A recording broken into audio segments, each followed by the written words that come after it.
You're back to school now.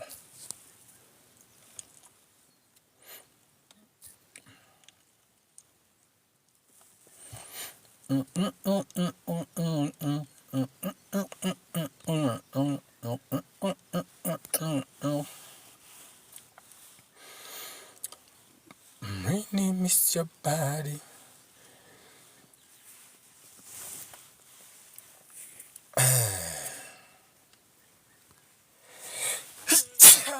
Yes, I am. I and I.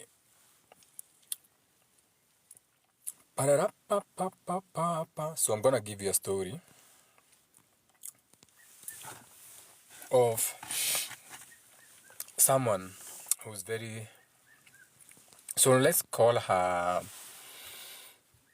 a name that's almost close to her name, even though that's not her name. So let's call her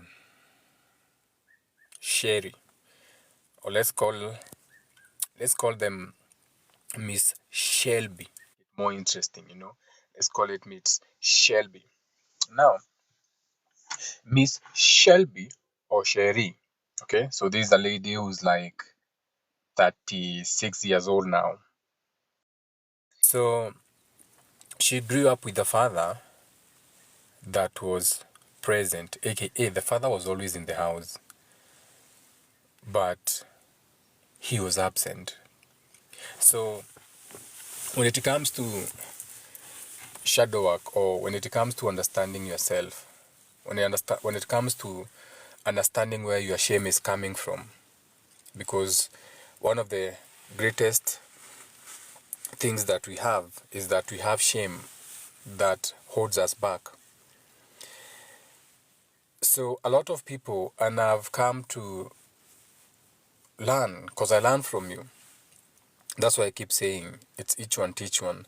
So when I'm doing consultations with some of you guys, like when some of you guys come to me and we're having a conversations, I encounter so many different shapes and forms of abuse that I have to come and speak about it. So you could have had your father in your present, because we always talk about father wounds na vitu kama hizo, watu wanafikia you don't have your father. No, you could have had your father in your life. Every day unakuja kwa nyumba, unampata kwa nyumba, but he was an absent father. So these are the fathers who have what you call high stress jobs. Hii ndio ile shida unaonanga na politicians na watoto wa politicians, ama ile shida unaonanga na pastors and priests, where they are in the home, yes, akina Kuna, they are home, yes, they are fathers, they are home, they are present, but they are absent fathers, because even when they are home, wanashughulikia watu wengine. Yes, the father is home, he's present, but he's an absent father. He's home, but he's in his office working.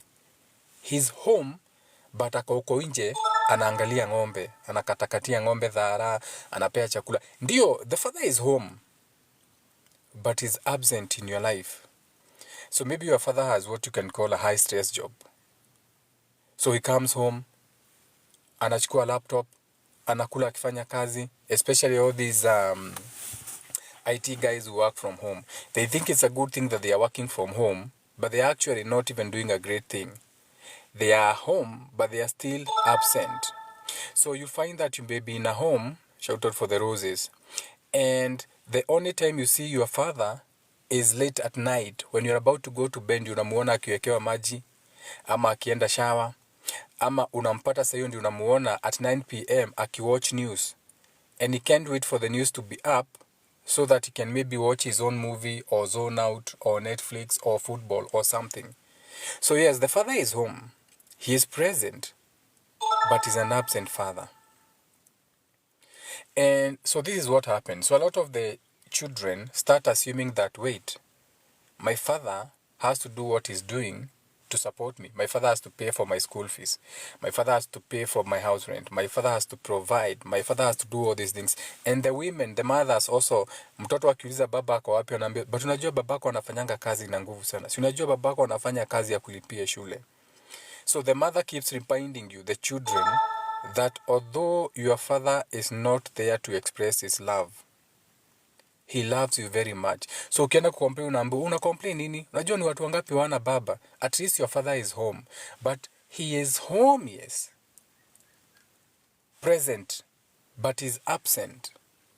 He's very absent. So this becomes very confusing, especially for the women child. And I'm giving you an example, like one of a very successful lady that I'm working with that has been struggling with this. Ndio tumejua kwenye hii shida yote imekuja. Her case was that the father was, let's call him a priest. Okay? So kazi yake yote ilikuwa ni kanisa. Ndio ako nyumbani, but akiwa nyumbani kuna watu wanashughulikia. So with time, what happens is that as far back as she can remember, she said that since she was around 10, she has always felt unloved. So her body would feel conflicted. So she could always tell that the father doesn't want to be home. Because this is the other thing. You assume that children don't know, but children know. Children know that you can be home, but you don't want to be home. Ndio, baba amekuja, but he doesn't want to be there. Unajuanga tu amekuja juu imebidi ya kuja tu, Quivers imefungwa ama whichever club, ama imefika tu ni masaa ya kukuja, so he has to be home. So though you are home, the children can tell you'd rather be somewhere else. You don't even want to be home. So the children start unaanza kusikia like you are a burden to your parents without even knowing. So you start feeling like you are burdens to your parents. You feel like the children start feeling like the father doesn't love them. Nyambura, I can hear your tablet. Can you hear now? Go and get headphones, but don't put volume there when I speak. It's distracting me. Okay. So, with time, that didn't feel like it was love to her. So in a few decades, she has to jump on a plane and leave the country. So though babake anamlipia shule, anamlipia ndege, wewe enda, so she jumped on a plane and she left the country. Now, Sherry, tumesema tumuite Sherry ama Shelby, sindio? Ama Miss Shelby. So, ama Njeri. So, she cannot remember any time that her father asked her how she was doing. She cannot remember any time that the father encouraged her to do anything. So the only thing is that you needed money, you have money in your account. So when she started having relationships with men, as you grow up, you start meeting men, boys, na vitu kama hizo relationship. So her first relationship with a man was very distant and rejecting. So the first man she got, of course, alikuwa anataka papers. So she looked for a man to get married for papers. So already you know that there's a lot of rejection in that. There's a lot of distance relationship in that relationship. This is based on the fact that nipe nikupe. You get what I'm going with this? So she started her relationships, and in that relationship alone, because mtu amekuwa juu ya makaratasi, unajua vizuri sana, after some time tunaachana na mtu, nishapata my citizenship, kila mtu ende kivyake. So from the word go, the first relationship that was kind of like serious, imeanza na abandonment.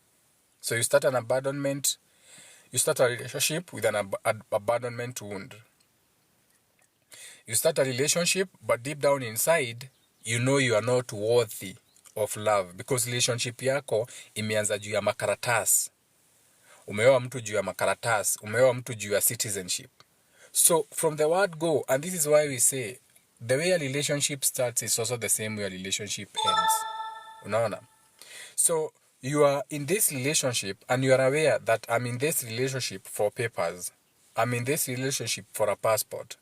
So already uko na abandonment wound in your heart, because in a time you are going to be abandoned. Itafika mahali muachane. The other thing is that in your heart, you develop this core idea, this shame that you are not worthy of love. You're only worthy of a relationship where you are getting something in return. So it takes years. For example, for her, it has taken years to understand that when love is withheld, that is a form of abuse. Like the love that was withheld from her father, growing up in her father who was present but absent, that is abuse in itself. And we have just come, actually we have not even had this now, like we are supposed to have another call with her to move to the next step. This someone we've been going back and forth for months without getting to the core. Na saa ndio hit, finally we are like, oh shit. So, because you see, everything was okay, like brought up in a family, there was money, the father was like this, busy, and then I realized then, why would this woman be gone out of her home for more than 15 years without coming back? Yet she claims that the father loved her. But you have been away from home for over 15 years. And you say you are close. Then I realized there was another thing. So I realized that the form of abuse that she was going through was her father's love was withheld from her. Yes, he was present, but he was absent.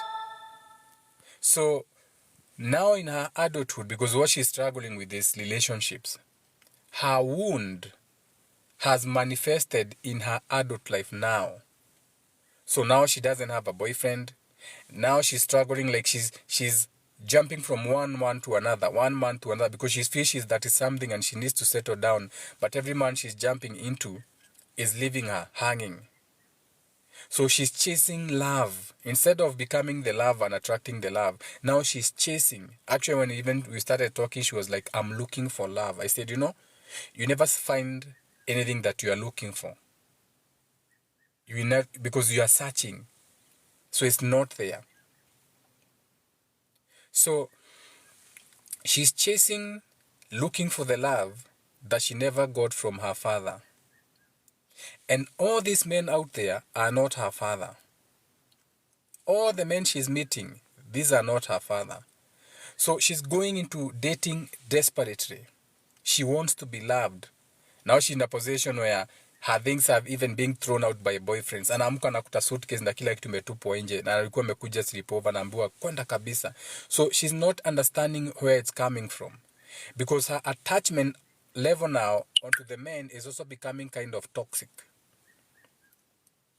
So what she's doing, she's not showing up for herself. And when these men are not consistent in giving her the attention she wants, she's trying harder. She's giving them money. She's trying to buy love now. Okay? Most of her relationship, anapea wanaume pesa. Anajaribu kuinvest in them, in the stock exchange, na vitu kama hizo. She's trying every day. All her investment, and she's getting a lot of money because she's a bro, she's getting but she's even buying a man a Mercedes Benz. A boyfriend, anambaia, mtu amemeet even 3 months, amembaia a boyfriend a Mercedes Benz as a gift. The man wakes up one day and tells her, get out of my house. So now she's ashamed. She can't understand where all this shame is coming from. She's ashamed that she's allowing the men to treat her like that. So now she's angry at herself.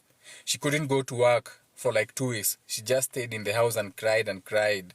So when she called, I said, wipe your stupid tears away and go to work. So she's angry at herself because she doesn't know what is wrong with me. But the thing is, she doesn't know what she deserves. And that is hurting her. And what she needs is self-love. She needs to love herself first.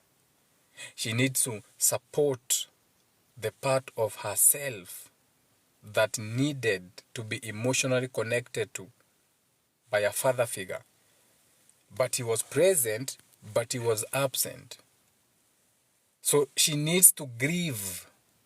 I said you need to book a flight because you can't grieve when you're far away. Book a flight. Come. Grieve. You have to grieve because grief is stored in the heart. So her heart chakra is blocked. You have to book a flight, come and grieve over the reality that you needed a support system in your father and he was not there. So hata kama utaenda kwa grave yake, enda kwa grave yake ulilie hapo. Because instead of a father, you had a familiar shadow walking through your home, walking through your house. He was a familiar father figure, but he was absent.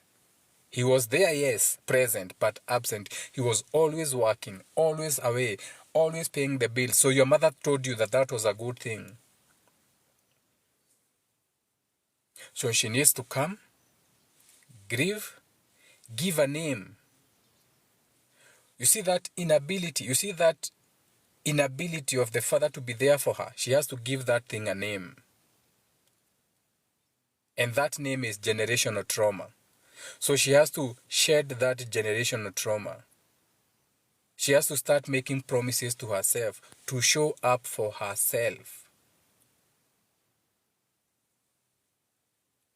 She has to be the future father, present today, that she wanted, but he was never there. So there is many dynamics when it comes to doing shadow work and the things that affect you. And the thing is that the world has been designed to keep you in ignorance and to keep you, because you see, when you are living out of orders, out of chaos, you can never sit down to really build something. So you become a consumer. And that is how they want you. So you start looking for, especially for women who've had this wound of having present fathers but they are absent. These are people who are, remember, your father is there, but is absent. So he's emotionally unavailable for you. So there are relationships of homes where you have the parents, both the parents work, but they're always traveling. So everything needs a balance. Unaonanga our parents akina jambo. That is what happens to their children. Yes, they are there, but they are not there. Umenunuliwa nyumba, umeachiwa house girl. So your father is never there. Your mother is never there. They are telling you they are building an empire. So you are raised by a present but absent father, or you are raised by a present but absent mother. So when it comes to looking for love, you go to emotionally unavailable people. So you get attracted to men who are emotionally unavailable. You get attracted to women who are emotionally unavailable. Yes, they are there. Okay? You are shagging, you're enjoying, but they are there. Ndiyo, ako. Huyu ni mwanaume wangu, but he's emotionally unavailable. Huyu ni demu yako, but ni emotionally unavailable. A present but absent father. A present but absent mother. These are the people who raise these broken children that you are meeting out there. They are physically there providing, but emotionally they have checked out.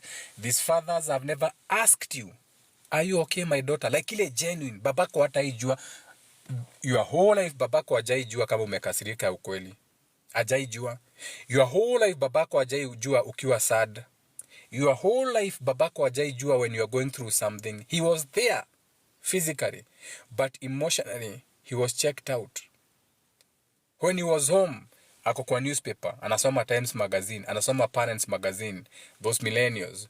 When he's home, he's watching the TV. When he's home, he's working on his project. When he's home, he's on his computer. When he's home, ako kwa bedroom. Pia kuna zile nyumba wazazi watokangi bedroom.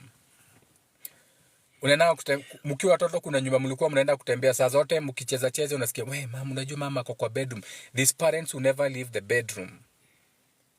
They spend all their hours in the bedroom, or they spend all their hours in the office, a private home, iko na private office, or somewhere. Like a man will always find a corner in the house to hide.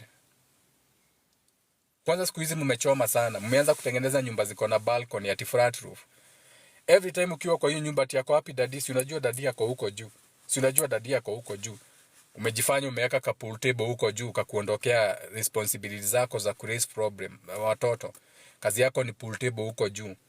Umeweka ka dirty board kwa kona. Ukifika nyumbani unachukua tu dart, utaki kuongeleshwa. Wewe ni tu dirty tu. To that tu hapo na ka Jamison.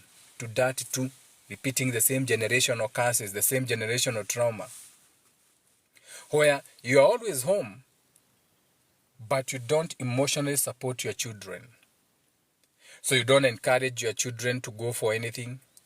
You don't even get to know your children as a person. You don't even get to know you. Your own parents didn't even know you as a person. They don't even know you. Unasikia babako haiya kiosoraga. Nashindwa. But I've been drawing all my life. What do you mean kiajoraga? That's your father anakuuliza hivyo ama your mama. Unasikia mamako akimwambia haiya kiwamenyi guthaka guitar. Do you know how long it has taken you to learn how to play a guitar? But now finally ndio inamhit unajuanga kucheza guitar. So these are the parents who they raised you.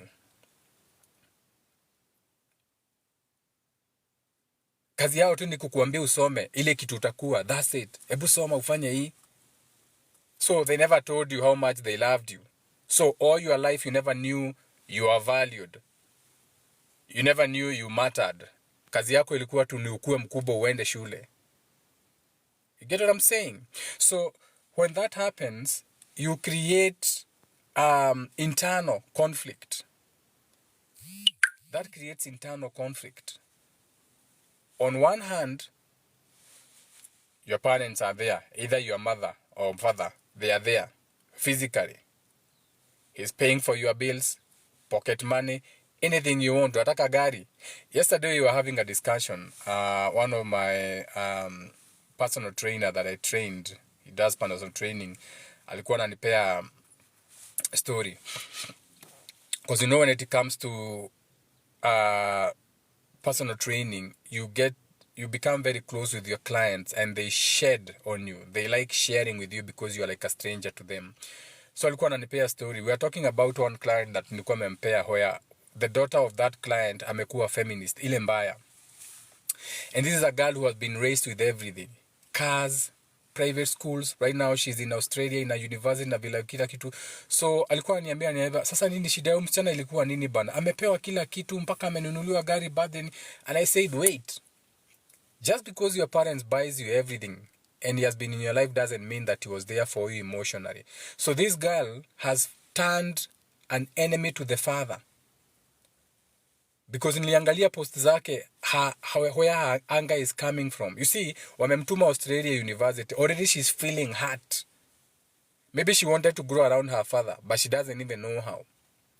The father works hard. He's a multi-millionaire in this Lavington. Gari zake zote ni 0 mileage. Ananunuanga ene gari kitoka tu hivi 2025 BMW ananunua. Mbele ya Maina Kageni. He's the first customer kwa hizi maduka za gari. Gari kitoka the first V8 kama ni ya 2025, he's the first customer.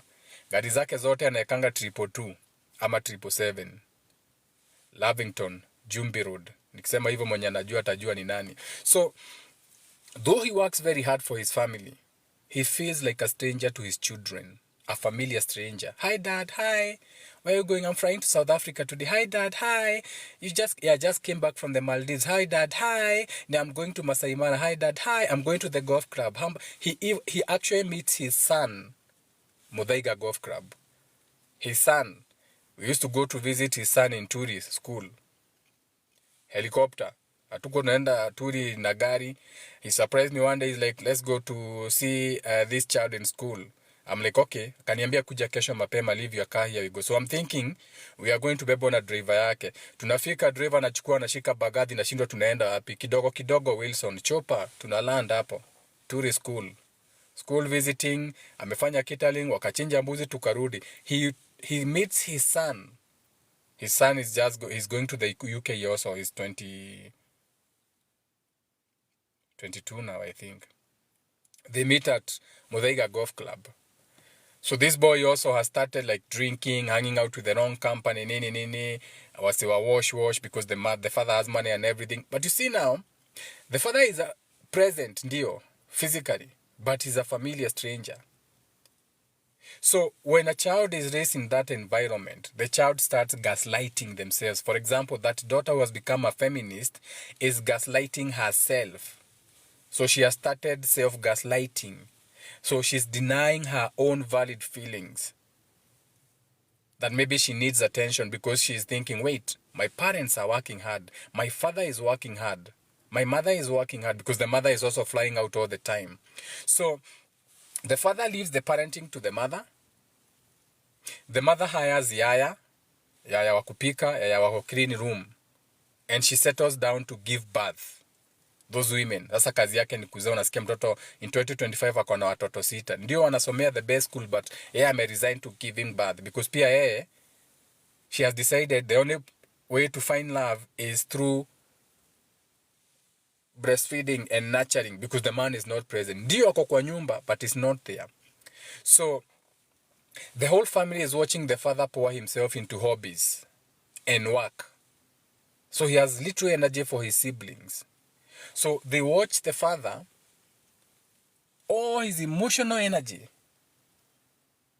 is going towards all the other things. His friends, his trip to South Africa by road, his golf time, his creating this business. So the children are creating this core belief that they are not lovable. So the girl has become a feminist. The guy has become something else. But understand that when it comes to desires, these are natural. They will never go away. Your desires will never go away. So the desire to be loved, whether you are loved as a child or you are not loved as a child, that desire will never leave your heart. It will always be there. So you realize that there are these people who are raised by present but absent fathers.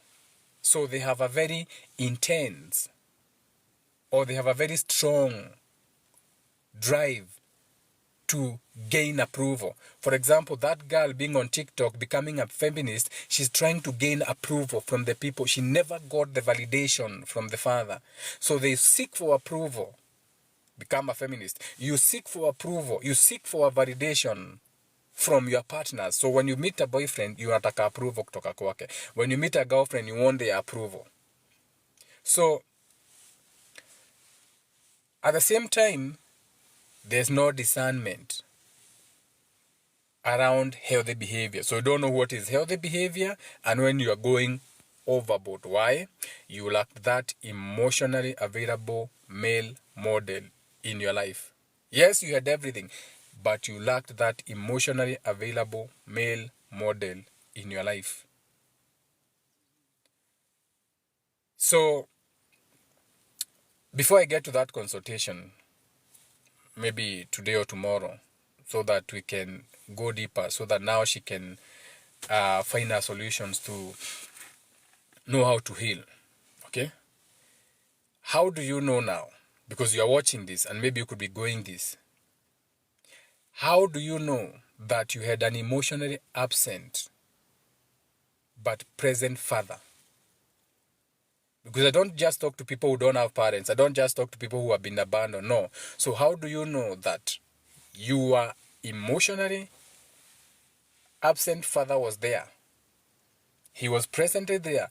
But how do you know that he was emotionally absent? Because remember, you are a child. So maybe you didn't have enough understanding of what that thing was. So how do you know? So let's say, for example, you seek relationship with people, but all these people that you have relations with, they are very distant, or they are very cold. For example, you remember that instance the other day on social media, msichana alikuwa anashinda akichapwa. Tunaona akichapwa hapa Kilimani, tunaona akichapwa sijui club fulani hapo Adams. Watu wanasema ati ni toxic love. No, that is what I'm talking about. So that woman will always seek relationships with people who are cold. You seek relationship with people who are distant. You look for people who are giving you mixed signals. Today ako, kesho ako. Ni kama hayuko, ni kama hayuko. Why? That is what you grew up around with. Yes, babako alikuwa, but he was not there. He was present but absent. So when you're looking for a relationship, you're looking for a man who's there but is not there. So he's giving you mixed signals. Hata mtu ekuuliza, by the way, ni chali yako, uko, it's complicated mazi, hata sijuangi. Yes, what do you mean ujuangi? What do you mean ujuangi? So you are seeking relationship with people who are cold, people who treat you like shit. Okay? But these are the people who you get attached to. You're in a relationship all the time. You need excessive validation. You have to be approved all the time. So you are wondering, where is this coming from? And I told you, when you come to my life, come with a pen. Andikanga hizi vitu chini. This is where you find your healing. Unaandikanga hizi vitu chini unakuta, oh shit, kumbe the whole life was about me actually. Kumbe this is why I'm always in relationships with people who are very cold. I've never been treated with love at all.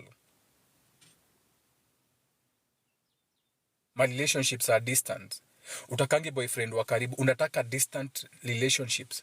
You can't, even when you meet someone you can rhyme with, you don't want, unataka mtu wako mbali. You don't know why you like mtu wako a different town. Unapenda chali yako wakae Mombasa, ukae Nairobi. Ujui hiyo kitu ilitoka wapi. That thing developed when you are growing up. Ujuangi, but you think it's okay to have a man you see once every 3 months. Afu natuambia, hey, you know, I'm for long distance relationship. No, you need to heal. You need to heal. Hakuna mtu wa long distance relationships. You are seeking relationship with people who are distant or cold. Or you are enjoying, what do you call that thing?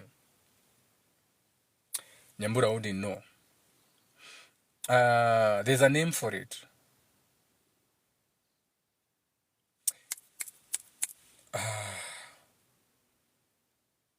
Penzi sumu.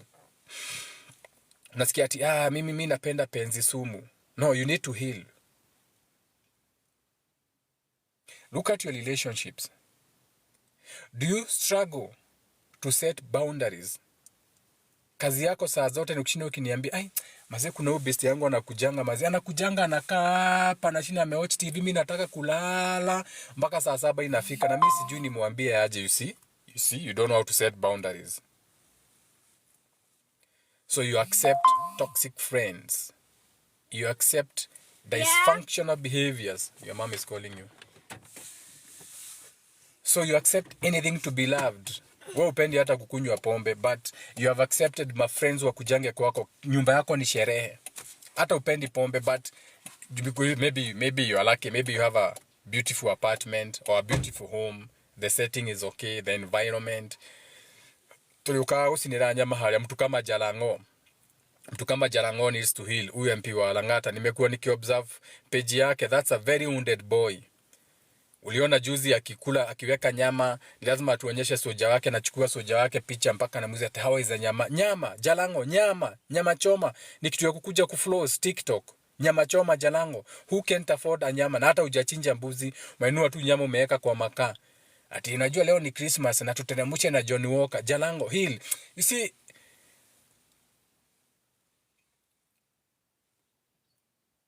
the thing is, we have never had this kind of conversations. We don't have people talking the way I do. This is very new in the world. So we don't have, you see, the world thrives on a society that is broken because you're just supposed to pay taxes and work and support this system. Okay? So if you find yourself struggling to set boundaries, unakaanga kidogo tu unaona besti yako ametukolezea. Dauga joke tu ikarage anakaa, he's overstaying, he doesn't know when to leave. Shida si wewe ndio uja set boundaries. You're supposed to tell them, leo nilikuwa nataka kukaa peke yangu. Your friend be like, what? Leo sitaki company. Leo nataka ni chill tu hapa home. Juu unajua pengine there are those neighbors, anaangalianga parking, anaona gari yako, anajua huko, anaingia lift anafinya B8 ama whatever, anakuja juu. Mchill na yeye. You need to set boundaries. No, just because my car in the parking doesn't mean I'm open. Apana, stucky story.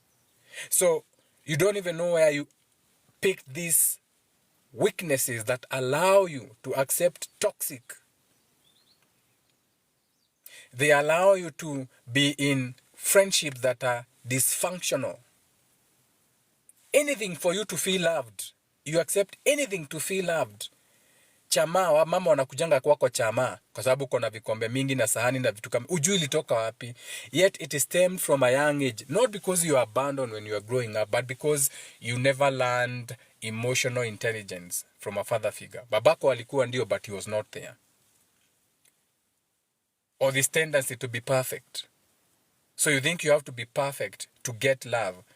So unaenda kuchinjwa matako, unaenda kuchinjwa botox, unakufa hapa. Sasa inakuwa news Kenya, oh plastic surgery, ulienda ukasign your form, imesema vizuri sana, I accept liability, I may die, ulisign, so die, we don't care. Wacha kutuletea kwa news ati hiyo clinic ifungwe mpaka Sonko anaingia. Sonko na wewe you are also a boy, toka hapa baby boy. Nafikiri ukivaa boxer za Christian Dior it makes you a man. You are not a man, you are also a boy, you are a boy child. You are a grown up, ulienda ukasign, wataka kuchinjwa uwekwe matako, utaki kuenda gym. Wanashinanga hapa TikTok wakionyesha their scars. I'm showing you my belly, I'm having liposuction. No, bitch. It has got nothing to do with that. You are too lazy to go to the gym. The thing is, you grew up around a present father, but he was absent. So you think you have to be perfect to get love. So you are competitive. Ni kama bibi wa Jambo Jambo. Nyinyi mnasahau bibi ya Jambo Jambo the other day alituonyesha akifanywa lips botox, huku botox, trying to be perfect for Jambo Jambo. Okay? Hizo zote ni father wounds. Hizo zote ni emotional, generational traumas and wounds. Ndio zinajitokezea TikTok. Mnaanza kusema ati, hey mazee, relationship ni ngumu. No, relationships are very easy. It's just that the people you look at as examples of relationship, they are all damaged. Jambo Jambo, a boy. The wife, a girl. These are not grown-ups. But those are the people you seek validation from. These are the examples because you think those are how relationships are supposed to be. These are people who are competitive when it comes to trying to get love. Akina Kabura ni competitive. Ni lazima afanye, amevaa Nigerian nguo, hata ajue amevaa agdaba, inasema nini, amevaa agdaba ya mazishi ya Nigeria, amefanya nayo wedding, ajui, aliana akisema I want a Nigerian outfit, wakaangalia agdaba na mkuaji wako hapo, oi happy birthday, validation, seeking validation instead of healing.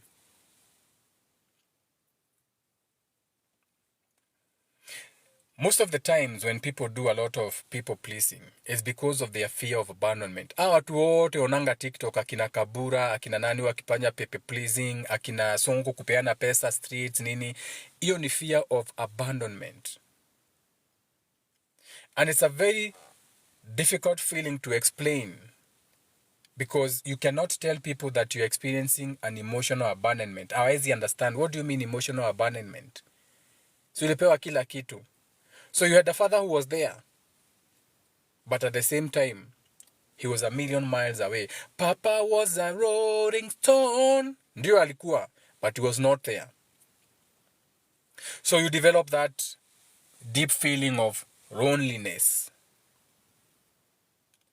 You have a desire to be finally seen. So ukipata tu pesa kidogo, mimi ni Sonko wa Masonko. Mimi ni Sonko wa Masonko. Ona mabling bling, Sonko wa Masonko. Kuja wewe, leta hiyo 1,000 shika. So you want to be seen. Finally you want to be seen. Finally Kabura, you want to be seen with a Maternal overweight ukiimba hapo wedding.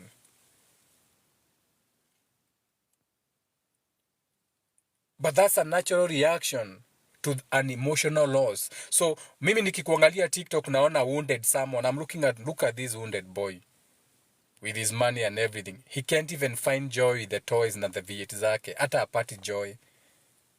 Hata afadhali uende Sabina akupe joy. You don't even know where it's coming from.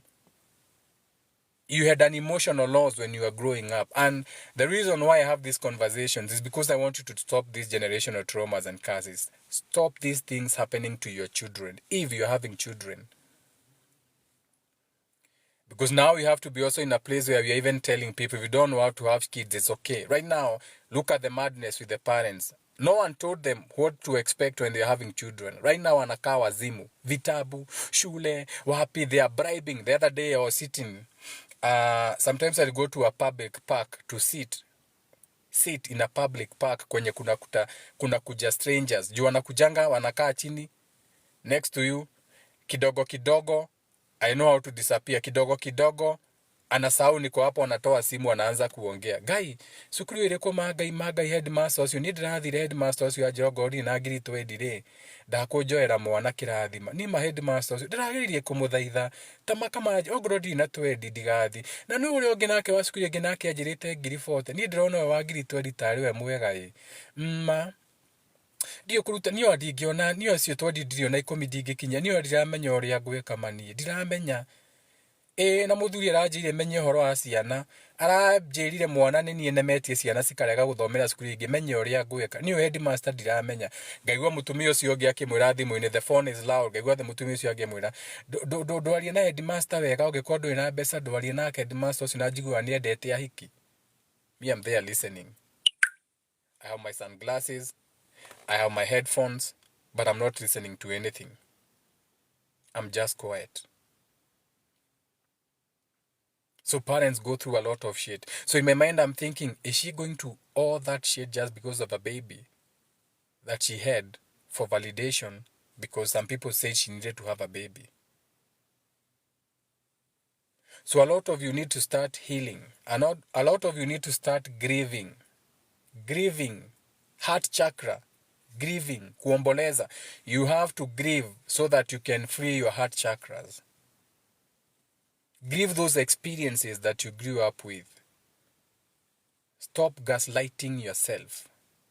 Start understanding that you have an inner child in you who needs that loving, who needs that connection. That inner child needed that connection. That inner child needed that healing. That inner child needed to be par with the parents or emotional intelligent people around them when they were growing up, whether the parent was present or unpresent, because that is why we used to have communities, African cultures and communities. That is why when someone died, it was okay for a man to pick his brother's wife, not because of the sex, but because he was the closest person to take care of his brother's children as his own. That was the reason. It had nothing to do with incest.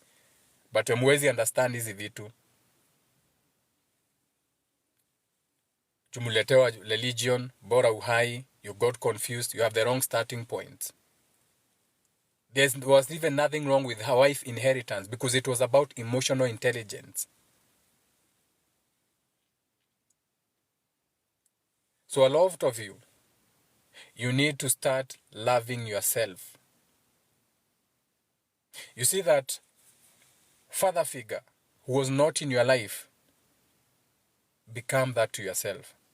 Become that to yourself. Start healing your father wounds. Because father wounds go deep. You see, I deal with so many cases of everything starts like I'm going through something. But then when we get to the core, we realize, oh shit, this is either a mother wound or a father wound. And this father wound goes very deep. Because even for fathers who are present, venye nimesema, it goes very deep. I was looking at that TikTok, the bitterness that girl is speaking about. Let me come here. Let me tell you about fathers. You know, men, this woman is ruled by men, blah, blah. And she's talking and I'm like, wait a minute. I know your father. I know your father. You know, I used to train you. In fact, she is the highest paid. She is the girl who has been, she is the client, the whole family. Your family yao ndio nilikuwa na charge the highest. Because I was charging them per head. I was charging the father 20,000 to train him 3 times a week. Monday, Wednesday, Friday. The mother 20,000 to train him 3 times per week. The same day. The daughter, same 20,000 to train them 1 hour each. And the son the same way. Okay? Per month. 3 times a week. So I would train father 8 to 9. Or the daughter would start first, 8 to 9. Then from 9 to 10, train the father. Then from 10 to 12, train the mother. Because she'd be doing other things. Then look for another day and come and train the son. So I know the family. But now when I look at the whole family, I'm like, what is happening to this family? Then I realized the father was present, but emotionally unavailable. Always on trips, always traveling, always traveling, always traveling. When he's in town, I follow him. I drive his V8, he cycles. Tunaenda huko Rimuru Road, he cycles. When he's not cycling, ako golf club. Then it hit me now. The other day, I'm like, wait. This is why she has become a feminist, yes. So now when a client comes to me and you're having a conversation and I ask, wait a minute, so you told me your father was always there, but you know my father was always gone, unajua alikuanga kwa kanisa, and I'm like, oh, no, I see why. Now I see why you're buying boyfriends Mercedes wanakuacha. Now I see why you're always with the wrong men. Now I even see why you married for papers. Now I see where the father one is coming from. So it's time you started hugging yourself. It's time you understand about the shadow self. Go and watch that movie called The Atlas. I told someone to watch it the other day, Ilya Jennifer Lopez, because that movie is not talking about an AI. AI, Smith, the AI in Atlas, is speaking about shadow work. That's your inner child. That is your inner child. Go and watch hii movie ya Will Smith.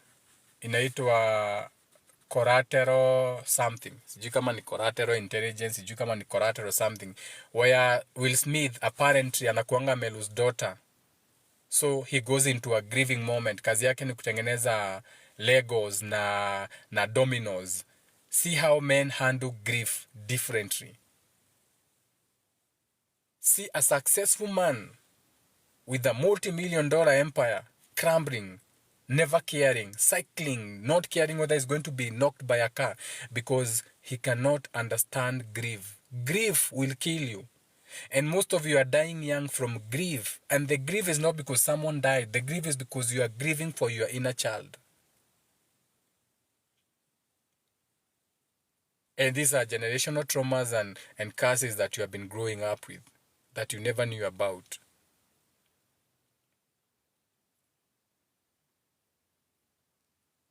So, let me look at the comments pretty quickly before I proceed because I could see the live chat was busy. Maybe you're just saying hi to each other like we say. When you come to my live, say hi to the other people in the comments. Always say hi to other people in the comments. Don't just come to my live and keep quiet. You're the same people. You are connected. Yesterday we spoke about last night. I came live last night, Scorpio hour. We spoke about soul ties and twin flames and the other half.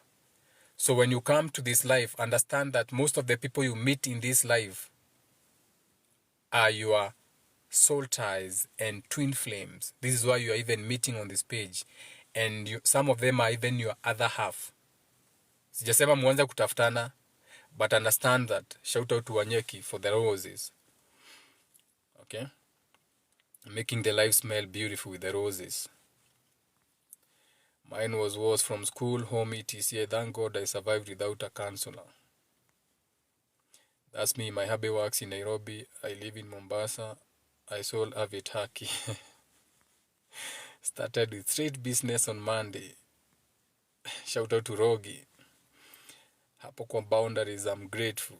And they get so angry and hate you, but you get peace. My house on Sundays was always open to everyone. I would tire in the kitchen cooking and washing. Shout out to Gadoni. Connect with Gadoni for animal feed. So we're also here building a community where we said we are going to keep the money within ourselves. You see, the African man is the only man who, when you get the money, you are so quick to give it back to the oppressor or the Chinese or the English. So your money doesn't circulate within you for longer. The moment you get your dollar is gone. So we are building a community whereby we keep the money. I had to wipe the screen. So we are building a community whereby we keep the money with us longer. So someone like Gadoni, if you want eggs in wholesale, she's into big farming. I'm not talking of 20 trays, I'm talking of thousands of trays if that is what you want. Hit her up, she can send you the eggs. If you want things to do with animal feeds, hit her up. So you can follow her if you're interested in business or any other business, hiyo ni yenyu. For business, follow her. Any other business, also follow her. What of the state contributes to a loss of energy to do daily rituals? I think my mojo inalala. Shout out to Rogi. Rogi, we will be going live earlier than before. So we'll be having different lives. So for my demotivated men, will be having a live during a gym workout. So mtakuwa mnaamka mapema, tunaenda gym na nyinyi. So the teachings will be through a workout. So we'll be getting everything. Physical workout, as you work out, wherever you are, whether you're in the gym, when you go to the gym, or even if you don't go to the gym, you are doing home gym. I have my own home gym setup working up. It's going to be up and ready and soon, so you can buy it. And so that is coming. So that those conversations will be happening when we are working out. That will be the motivation. We work out together as we learn together. Main session. Ni sawa? Because we are about to get back into those main meetings. Divine masculine. I'll start setting the days where I'll be going to different towns and meeting the men and we're having conversations. It's also coming. It's going to be a very busy 2025. Okay? Yeah. Hugs to the inner child. Okay, hakuna comments zingine. Video games, PlayStations. Shout out to Gadon, Temporan, Collateral Beauty. Yeah, that was the movie, Collateral Beauty. Shout out to my handsome moderator. Your strangers have nothing to talk about mukipatana, so you decided to stay away. I've been playing video games a lot lately. I got a baby too soon and feel like I'm losing myself. And unajua Rogi uliweka demu yako ball tukiwa bado kwa live. And you made her pregnant while still you are having problems with her. We were in the same lives, you are complaining about her, and still you made her pregnant. Now you have a child, now you are playing video games, but you can still reverse that. There's nothing wrong with that. We can still work around that. But the thing with you guys is that you also don't like booking for consultations. You think you have the solution. Sometimes you need help. Professional help, that is. But we love you regardless, Rogi. But unajua page yangu pia nyahunyo ni lazima upate. It's so sad they don't understand. Okay. Moderator. So we are down to chat. So yeah, so that's it. So no, I felt that I had to come and speak about that. I felt that I had to come because the last conversation I had with that particular person, and they were like, I've been kicked out by my boyfriend na ametupia vitu zangu nje na nilikuwa nimembanulia gari Mercedes Benz and everything. I was like, well, won't you look at that? Like, I thought we were getting somewhere, but now we have actually now come to realize that, wait a minute. So your father was present, but now you have realized he was absent, which even explains why you're out of the country for so long, which also explains so many other things and the hate from the mother. So it's good realization because there's still time for self-love and changing, but some things don't have to get to that point now. But sometimes they have to anyway. Sometimes they have to. You know what I'm saying? Yeah, so shout out to everyone in the comments. Shout out to you. What's the time now? So we are back to our timing. We are back to our live timings, whereby I come live at 8 a.m. between 8 and 10. So 8. When my logo is in the sky. So we are back. Sasa. And if we don't come live between 8 and 9, we'll not be coming live after 10. Then we'll be coming live at what you call Leo hour, which is my moon side. So either I'm live when my sun is up or when my moon, which is Leo time. Sasa hiyo ya Leo time, mwakuanga kwa hii page, sitawaambia saa, si mnajua masaa ya Leo. So you know Leo time. Yeah, you know Leo time. You can't be on this page and as nianze kuambia mpaka Leo time. Taurus 8 to 10. Leo time, ingia Google kama ukumbuki. Ni sawa? but mostly around that time. So we have 12 minutes of Q&A, question time, 12 minutes. Niona watu wanakuja waniambia, oh, tupeangi time ya kuuliza maswali. Nikiwa nataka kuuliza swali ukamaliza live, here we go. So, here we go. Shout out to the new people. So shout out to the new subscribers and shout out to the returning subscribers. Shiroagoi joined. Shout out to the new people. So yeah, so now it's Q&A for the next 12 minutes of someone. So, let's go. So, for someone who never speak the truth, their throat chakra is the one that has a problem. Write it down. Someone who was always lying, someone who's not speaking the truth, that is the throat chakra. Throat chakra.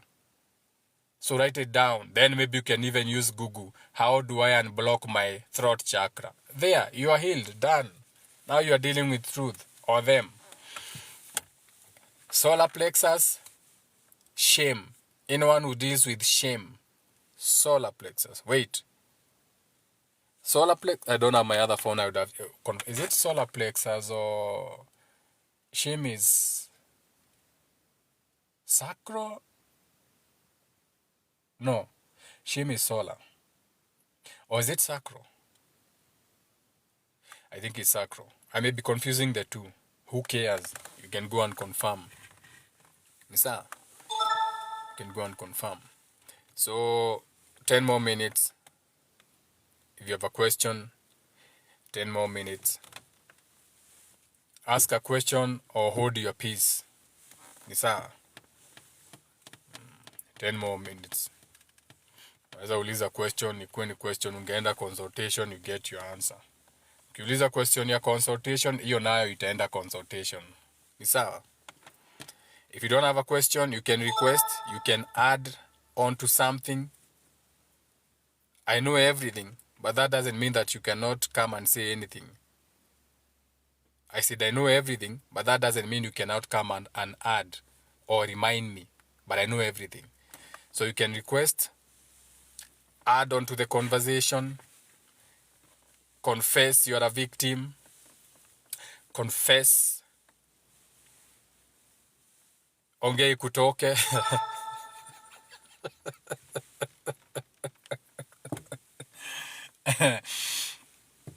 People who are holders, start decluttering. We're in a new year.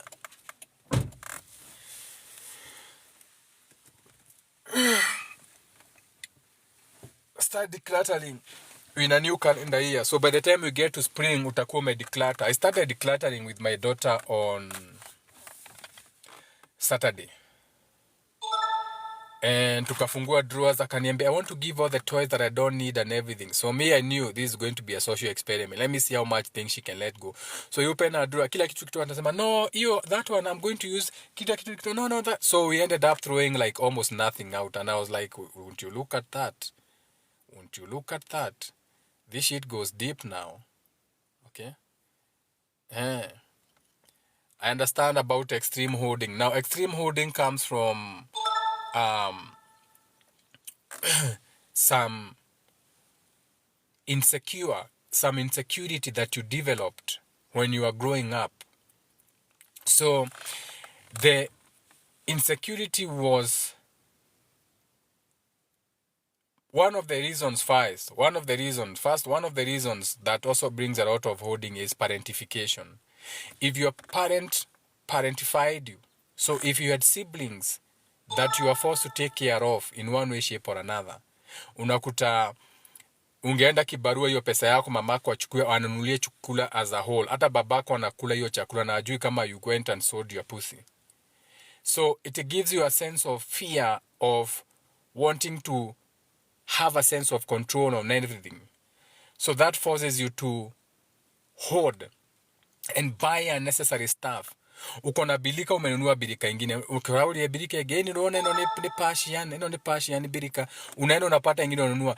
Unapata kitchen yako iko na chupa kama 10 different bottles of drinking water. One you bought because it had a flower, the other ununua junior chuma, you ununua ati junior XUK. So you start collecting. You're holding and collecting. You become, but that is where you find your safety, because that is the only thing you have control over. The only thing you can control is holding those things or buying those things. If you are to let someone come and take them, you'd feel out of control. Okay? You'd feel out of control. There's a horse back riding praise. It's here in Karen. I actually even think I have the number. So I can send you the number, Wendy. I think it was 2,000. You book. You go, the best time to go is between 10 and 11. They usually don't have a lot of people. And they even give me the times because my daughter wanted to go and do horse riding. I can send you the number. It's here in Karen, Milton. We have 3 places, but that was the best. Because they even got back to me. They even called me back after inquiring, and we had a good conversation. I'll send you the number. So that is what happens to people who are hoarders, people who don't let go. So most of it inatokanga from parentification. Maybe you are parentified when you are growing up. So an example of parentification, apart from you raising your children, because maybe you are not the older one, because it happens when you are the older child and you are made to take care of the other children, kuwabeba, kuwalisha na vitu kama hizo. But now, when you are the lesser child, your parentification can come whereby now your parents put their responsibilities on you, bills. When you start working early, ni wewe. Kila kitu ni wewe. You are taking roles that you're not supposed to. You see, you are born, you are a child. We ujazaa. So mbona mamako anakufanya ubebe mtoto? Ukawa mwana, mtoto ni wangu mama wewe. Wewe mama ndio ulipanda kitanda ukapata mtoto. Mi si mimi. Me am a child. Let me be a child. That is parentification. But you see, we think these things are normal. We have accepted these things. Kwamba unasikia mtu akisema, oh my God, this brother is taking care of his brother. No, that brother is a child. He should be growing up. Not bringing up another bastard son that hakuwa ameulizwa ama azaliwe brother mwingine. We have to start, because unless we have these basic raw conversations, we are not going to heal. So understand that your child si mtoto wa huyu mtoto mezaa. Hata sasa uko na mtoto unaachianga mtoto mwingine aangalie mtoto. Hiyo sio kazi yake. The work of that child is to grow up as a child. So it is your responsibility, ukizaa watoto ulee mtoto individual. Wacha kuwekelea mtoto wa kulelea mtoto.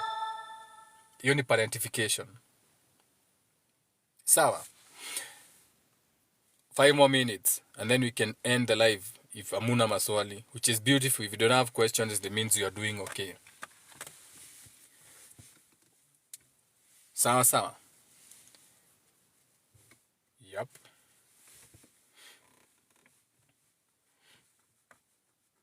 Perfect.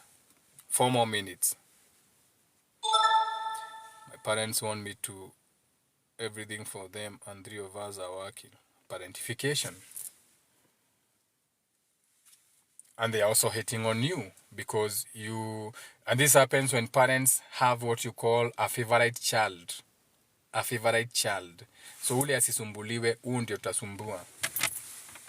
Shout out to you. If you've been coming to our lives, you know how to deal with that. That is a conversation we've spoken about so many times. And again, in future, tutajipata hapo. Si ati tumemaliza. That is a conversation we always talk about. That is a conversation you'll always find us talking about. Iyo ya parents wanting you to take care of... why are you texting me now? Huh? You know I'm usually live around this time. You want to be blocked? It's not important.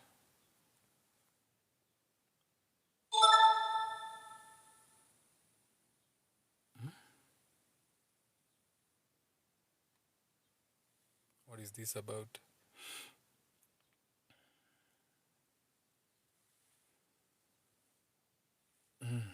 No, that's not my problem. That looks like your problem. That looks like you are overmothered. That looks like a problem where you are overmothered. That text, it looks like you are overmothered. Where ulikuwa kababa wewe. So you never got to experience independence. This looks like a text of someone who was controlled. You are controlled. You are responsible for your mother's emotional state. This is codependency. This text inanionyesha this is codependency. This is someone who was overmothered. You are micromanaged when you are growing up.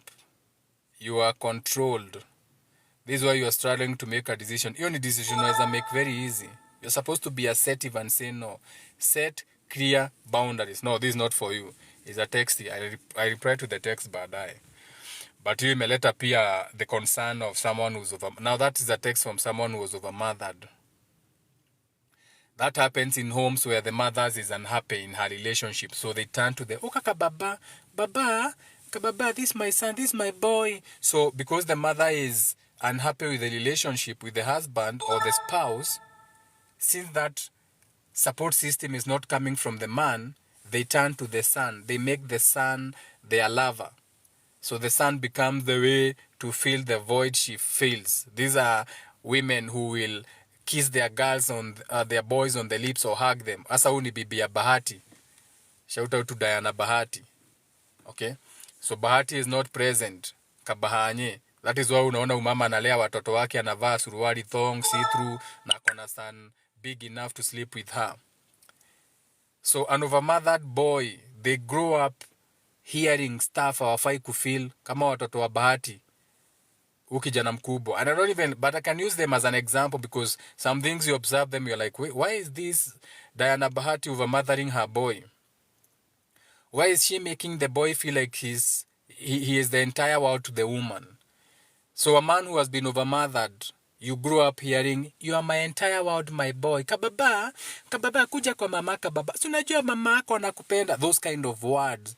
Kababa, I can't live without you, my son. You know, I can't live. Come here, my boy. Those words should not be heard from a boy child should not hear those words from her mother. That's being overmothered.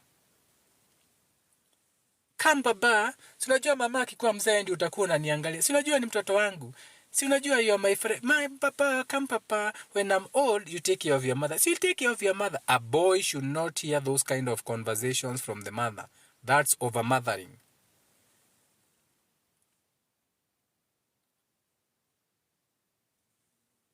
Umepata girlfriend, Aki utasahau na mamako. Oh my God, you found a boyfriend. Oh my, you found a girlfriend. Don't forget about your mother. You know your mother always loves you. Even when you meet a woman out there and she marries you, always remember I'm your mother. That's overmothering a boy. Because what is happening is that child is now dismissing his own needs. He's dismissing his own desires. He has to please the mother. So his developments, or when he was developing, his needs are not met. So he's emotionally immature. So women are also breaking the boys. You overmother a boy, you break that boy. An emotionally immature boy.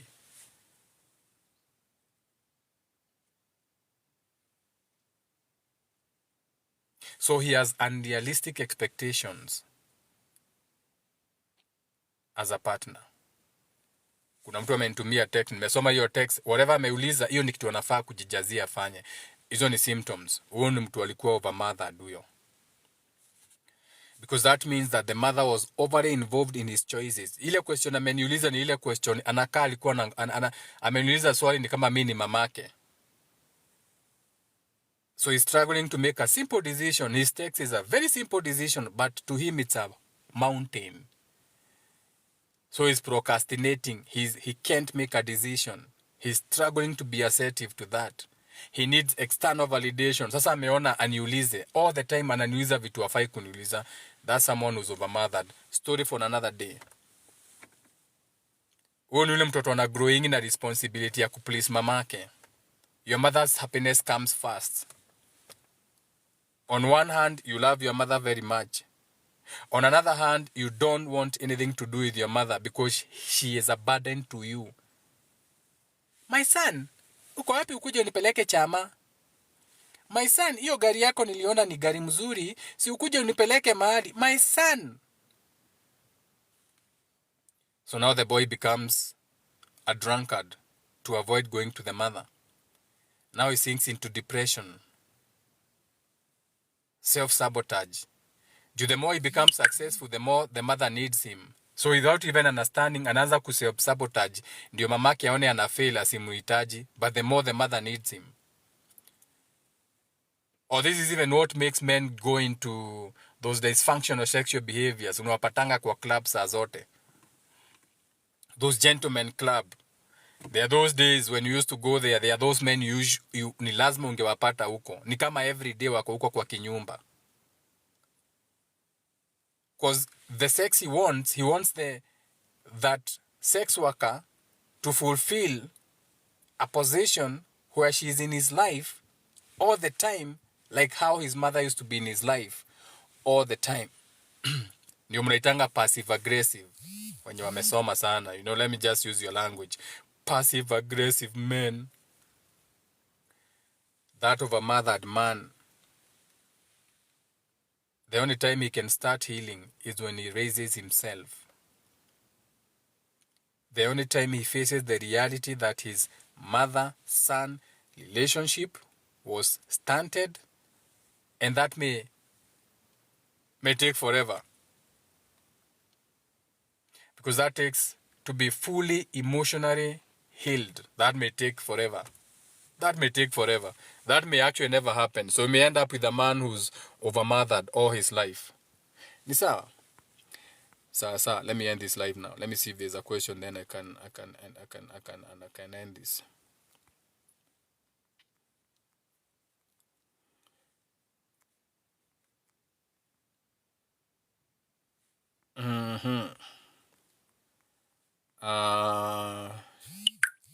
Even carrying her on the back, mouth kisses, head on. I'm over mothering. Yes, it is a manipulation tactic, because you see, your mother can't have a relationship with the father, or can't come to the acceptance that there's no love, so she's turning all her attention on the boy. Okay, that is very manipulative. Kababa, kadadi, ukipata girlfriend sisahau na mamako, ukienda huko sisahau na mamako. Shut the fuck up, bitch. You had your life. Live your life. Wacha mtoto wakuwe mtoto. Okay. Let me see. Let me never rely on my sons. That's my prayer. Shout out to Mwarewa Irimo. Mwarewa Irimo is a farmer. Shout out to her. She's a beautiful mother. She has raised big boys all alone. Shout out to her. So Mwarewa Irimo is also in the community. She's into farming. She's bigger than Kareb Karoga. It's just that Kareb Karoga is a Taurus. So as a Taurus, his throat chakra, so he speaks a lot, and he has that Venusian energy that he uses on the ladies. But Mwarewa Irimo is better farmer than Kareb Karoga. It's only because Kareb Karoga was on TV. Shout out to Kareb Karoga. Shout out to Mwarewa Irimo. So if you're into farming and everything, Mwarewa Irimo ako hapo. Follow her page. If you have a big farm, you want to learn farming or do consultation, she can give you consultation. Book her for consultations. She's going to come, advise you on your farm, how to keep the animals, how to feed your dogs, how to do irrigation, all those. Mwarewa Irimo, no free things. Charge for consulting when it comes to farming. Free advice, give for free. Large-scale farming, consultation. They pay you to consult how to set up a farm because you are the expert. Ni sawa? Shout out to you. Gemini time between 10 and 12.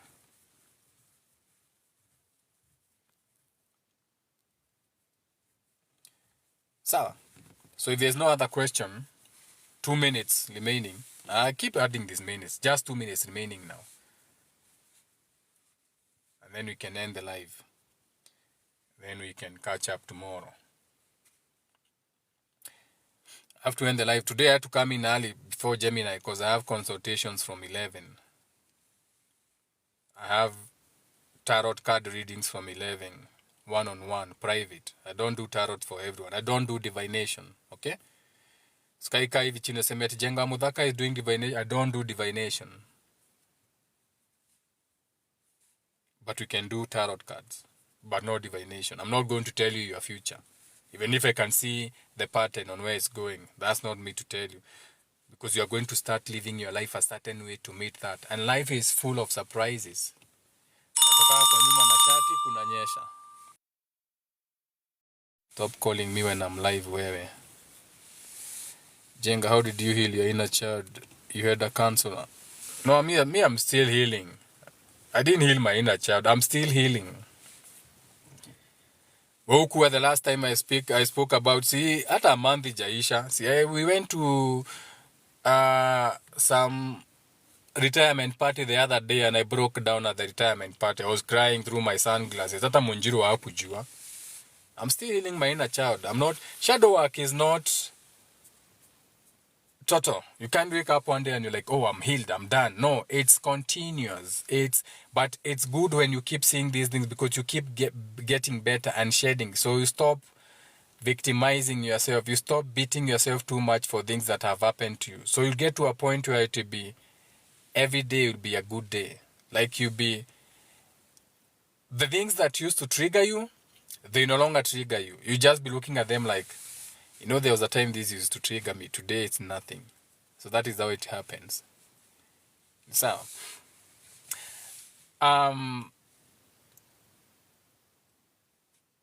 that's a beautiful question, Gadoni, because you see what happened is that I have had an NLP program, Hodan Mohammed.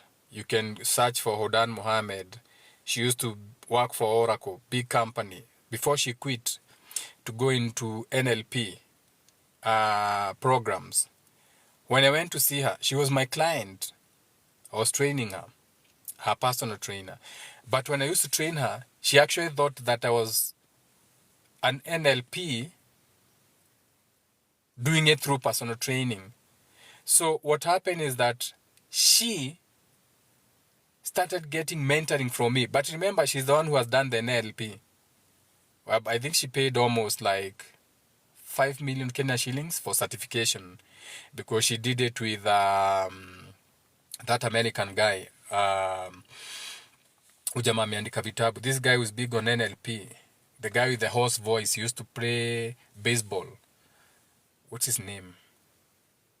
He has written so many books. Whatever his name is, whatever. So she started healing through me. So so she couldn't stop smoking, even being an NLP program. She was doing all these big companies tutoring and everything, but she was healing through my interactions. So one day she's like, so I've done NLP, I do this for these big companies, blah, blah, blah, blah, blah, blah. I'm in business coaching and these things, but I've been going through this and you have been helping her. She's like, so have you done this? I was like, no. She's like, wait. All this time I thought I was like, I have not done NLP. So I said, okay, let me come now to you, since you're in NLP, for a consultation, and let me see how it goes. So we went and we ended up spending like over 6 hours just chatting and talking, and it should have been a consultation that became like a friendship thing. So that is when I realized that I was actually much better than I thought I was.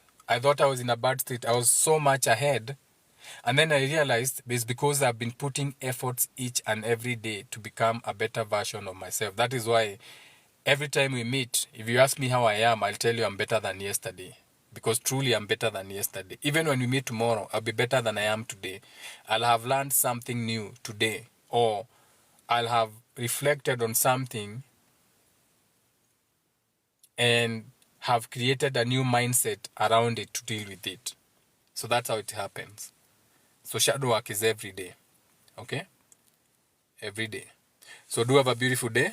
Each one teach one. Because there's no more questions.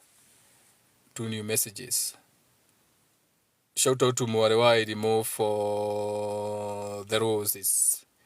And Kawanjiro for the roses.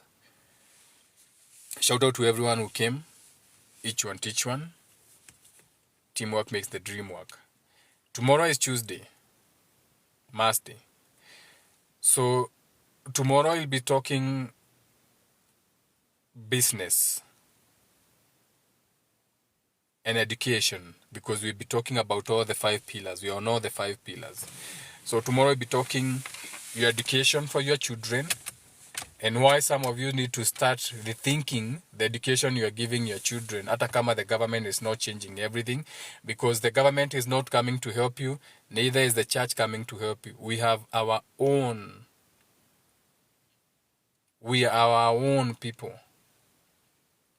So we need to, us, sisi wenyewe, we need to take care of the education. Sisi wenyewe, our children, it's not the teachers or the government, us now. So how can we, because we have so many qualified teachers who are not working and they're on these programs and on these charts and all these things. How can't we create, shout out for the Join My Team hat, why don't we create a system where we have all these teachers, instead of gifting akina Githaiga wa chai, na sisemi tuache kuwa gift, but instead of gifting all these people who are not changing our children's lives, why don't we start going to these lives where we have these people teaching for free on TikTok, so your child can come home, tunajuanga 6 fulani, masaa fulani, anafunzanga kitu fulani, mtoto anakaa chini 6, anafanya homework na mtu, and we gift them. We send them the gifts. People who are passionate about education. You get where I'm going with this? So those will be the conversations we'll be having tomorrow. How can we work on that? Following for more information about subscription. What do I do? Subscription, you just go and you subscribe for a month. There's an option for subscription on TikTok. You subscribe. There's an option for $20 per month, which is like 2,000. There's options for, I should actually put more expensive subscription options. Kuna watu wanakujanga wananiambia, ai bana, I want to subscribe for like $100 a month. You don't have those options, so I'm going to put more options because there are people who have more money. Ni sasa, I'll have many, mtu anaendanga na kiwango yake, so I'll add more subscription options. The people want to be subscribed for $100 a month just to support the channel. So subscription, you just go there, you decide which one do you feel comfortable with a month. But then there's another thing. Subscription only videos, when I'm going for subscription only videos, I'll be adding so much more information. I haven't been, but I'll be adding so much more information on subscription option videos. Because again, this is the reality of the world we are in. The game is to be sold, not to be told. And people don't like free things. The more you give them free advice, they also don't like it. They want to go and pay. There's so many people who have been from my page.